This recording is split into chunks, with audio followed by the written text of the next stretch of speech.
Well, I suppose we should start with the obligatory question that's asked of folks who work in this space, which is, how do you define culture? Culture is really our DNA. When you think about genes, genes are the expression of ourselves. And for us, when we think about culture, it's our DNA. It's how we express ourselves to each other, how we show up for each other, how we show up for the community. So it's really in our DNA. Yeah. Yeah, like the soul of your organization. I think that companies have to be really intentional about what they do with their culture and how they build their cultures to make sure that, that the true part of their soul comes through in their employees and their team members. It definitely is a being of its own. It's almost become a culture being, right, in the way that we look at how we become deliberate and intentional around what we wish to create so that we continue to attract and retain those culture beings for our organization. Now, you guys are saying some scary words from a business perspective, stuff like DNA and soul, and those are scary words sometimes. They're hard to quantify, they're hard to plan for and be predictable with. How are organizations negotiating that world where we're not talking about widgets and what's it's and we are still talking about those things, but how are they blending that conversation? How are we changing right now in this world? Culture is definitely a softer word than bottom line and revenue stream.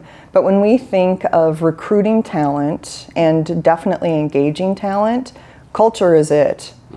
When we think about our employer brand, and when I think about culture, I often am thinking about employer brand. It's really important to keep your eye on what your culture is, how you do culture, because that's what translates into the community. And when we're going out to recruit new individuals to join our firm, we want to make sure our culture attracts them because that's what's going to engage them. And specifically in our community, with workforce being such an issue, it's critical. It's critical. Granted, I want to go to work because I love my job and it feels good to be there, but we know that's not the only thing that we need to pay attention to culture for. Yeah. Well, and really, I think when we look at what we measure, so if you look at culture as competencies, that you set it up according to your values, and you can put behavior competencies behind what culture you desire, and so that we continue to exceed, hopefully, the expectations of which we set forth. It's surprising when you listen to the voices of those within your teams or organizations, what they're demanding of employers is really that family or that team aspect that they belong. Right. And so I think culture, although I would say we were probably all cool with culture before culture was cool, and just really having the essence behind how do we measure it? What does it look like? And what is the impact if we don't?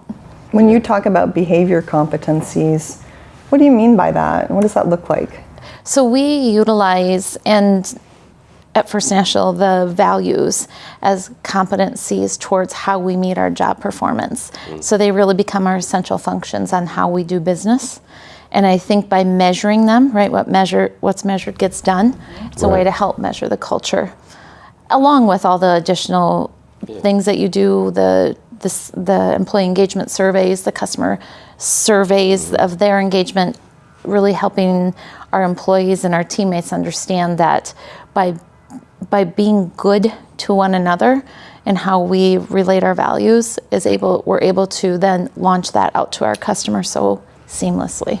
That's a great example because a lot of clients, a lot of organizations that we work with really struggle on how to make that a core part of it because, again, they don't know how to quantify it or make it something that they can actually keep people accountable to because it feels so subjective. But we always use the example, somebody in your organization steals $50 of office supplies, that person might likely be terminated. But if a person comes in and they're perpetually negative, they're costing you far more than $50. But there's usually not a way to move that person on or to really address that behavior. So how are organizations having to challenge themselves, or what are some of the things that they might be doing, like you pointed out, to really put that at the forefront versus just those, traditional sales or performance metrics? That is a really great question. I think living into your company's values and creating a culture that supports them is really important. When we were trying to recruit the Z generation, for example, or even continue with millennials, they don't want values to just be optics. And that piece is really important. So when you're talking about a toxic team member, a little bit is what you're describing, and how to do something about that, that's a hard thing to do, because I think one of our values is grace. You know, we want to extend that, and we want to extend development opportunities and invest in that person. And sometimes it is just hard to say, is this the time that that person isn't on our bus anymore, and we have to help them find another one? And you know, for us, I think that is one of our hardest challenges, is to be able to identify the when to make that decision. I don't think we're alone in that. I mean, you work with a lot of businesses, Lisa. Do you see that when you consult? I do. Sometimes it's we have a too nice culture, or we continue to give people the benefit of the doubt again and again and again.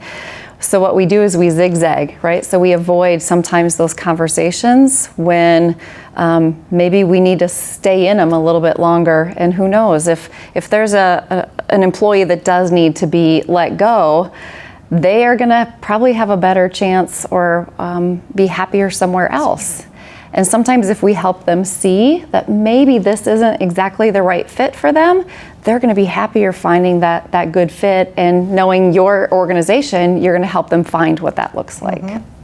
Well, that's such a good point as well, too, because I think sometimes when people think about culture, which is part of the reason why it seems like such a soft term, is that people think that culture doesn't have space for discomfort, and that it's a situation where everybody feels good all the time. And obviously we know that that's not the case. So what are some of the misconceptions about culture, and particularly how it pertains to an organization that has to make money? I think it's a difficult conversation if leadership is not on board. And I do believe everyone is required to lead at all levels of the organization. However, some have been gifted with positional power that also assists and help drawing those conclusions around why it's important. And we really, as peers, have to hold each other accountable there. And then I believe it's a matter of how we continue to live out our values, that you'll see this just isn't a good fit anymore, or we're really happy that you're here, and the reward is not always in the bottom line, the dollars, but it's that feeling in the morning that I can't wait to go to work. I can't wait to share this with my teammates. The impact that we're having on our customers' lives or our communities' lives really truly is impacting the world. When you can help them see that story of what culture is and help them learn to tell their own story, it's pretty exciting. It's pretty powerful.